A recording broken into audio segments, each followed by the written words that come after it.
Le 14 juillet réveille de douloureux souvenirs pour les Niçois et puis les conséquences psychologiques de l'attentat du 14 juillet. L'an passé, là, c'est encore très, très lourd. Jérôme Palazzola, psychiatre à Nice, bonjour.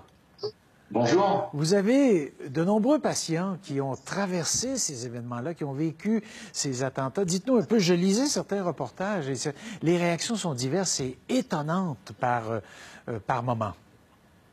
Complètement. De toute façon, la plupart des réactions sont marquées par ce qu'on appelle un état de stress post-traumatique, c'est-à-dire quelque chose qui est arrivé de manière subite et qui a traumatisé les personnes. Donc nous, au niveau psychiatrique, au niveau psychologique, on a à prendre en charge ces personnes, on a à les aider à passer ce cap et essayer de faire qu'ils puissent vivre de la manière la meilleure possible sur le long cours.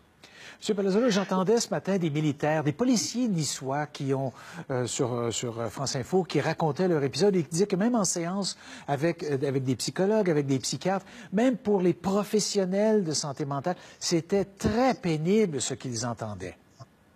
Et c'est très difficile, et moi personnellement dans ma pratique, je fais ce qu'on appelle des thérapies comportementales et cognitives, c'est-à-dire on travaille sur le comportement et puis sur les cognitions, les pensées associées. Et bien dans ma pratique, j'ai eu énormément de personnel de soins, de personnel de santé, de pompiers, de policiers, qui ont été choqués par ce qu'ils ont vu, qui ont été choqués par ce qu'ils ont eu à gérer ce jour-là. Et donc, je les vois encore aujourd'hui en consultation. Alors heureusement, la plupart vont nettement mieux, mais comme je vous disais, l'objectif, c'est d'essayer de vivre après ça, et c'est pas toujours évident. Oui, je lisais aussi que, et je pensais même pas que c'était possible au niveau, dans le développement de l'humain, qu'il y a un bambin dont la croissance a presque arrêté depuis 1 an parce qu'il est, à cause de ce choc, à cause de ce qu'il a vu. Et bien sûr, c'est-à-dire que dans les états de stress post-traumatique, nous avons 2 petites glandes qui se trouvent au-dessus des reins, qu'on appelle les glandes surrénales.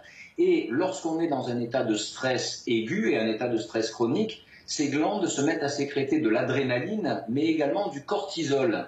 Et le cortisol, c'est une substance qui a tendance à diminuer les défenses, qui a tendance à avoir un impact sur notre physiologie, sur notre métabolisme. Donc on peut très bien avoir des impacts au niveau physique, et en particulier cet enfant qui a stoppé sa croissance, eh bien c'est fort possible que ce soit lié à ce type de problématique. Bon.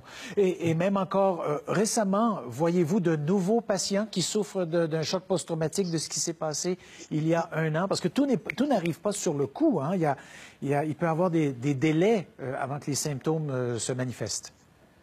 Exactement, il peut y avoir des délais avant que les symptômes se manifestent, il peut y avoir des délais avant que la personne ne consulte, parce que parfois le patient pense que c'est normal de ne pas dormir, c'est normal d'avoir des cauchemars, c'est normal d'avoir un épisode dépressif suite à ce qui s'est passé.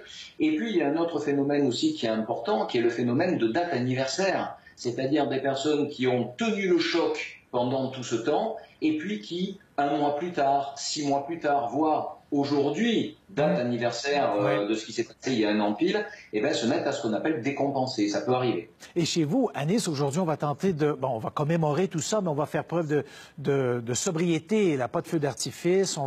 On est un peu plus... Il va y avoir moins d'éclats de rire sur la promenade aujourd'hui. Alors oui, cela étant dit, il est quand même important de continuer à vivre, oui. C'est-à-dire que vous parliez d'éclat de rire. Moi, ce que je dis souvent aux patients, c'est qu'il ne faut pas qu'ils s'empêchent de vivre. C'est-à-dire qu'il faut sortir, il faut faire la fête, il faut voir des amis, il faut profiter de ses proches. Et ça, sans culpabilité, parce que c'est un point majeur. Comme je vous disais, la vie continue. On est sur une trajectoire au long cours. Donc certes, aujourd'hui c'est une date de commémoration, mais il ne faut surtout pas que ça empêche les gens de faire la fête demain ou après-demain. Oui. Voyez-vous davantage de cas de gens angoissés depuis tous les événements en France depuis au-delà d'1 an maintenant? C'est certainement presque 2 ans. Il y a des militaires armés jusqu'aux dents qui circulent un peu partout. Est-ce qu'il y a des gens qui trouvent qui peinent à accepter ou à vivre ça? Bien sûr. Et puis des personnes aussi qui ont un profil anxieux, un profil de personnalité anxieuse. Et tout cet environnement, toute cette ambiance, eh bien, a tendance à majorer les troubles. Donc l'objectif, c'est pas non plus de vivre en disant non, ça n'existe pas, c'est pas vrai. Mais l'objectif, c'est pas non plus de s'enfermer chez soi et d'être victime de crises d'angoisse majeures en disant il peut arriver n'importe quoi, n'importe quand.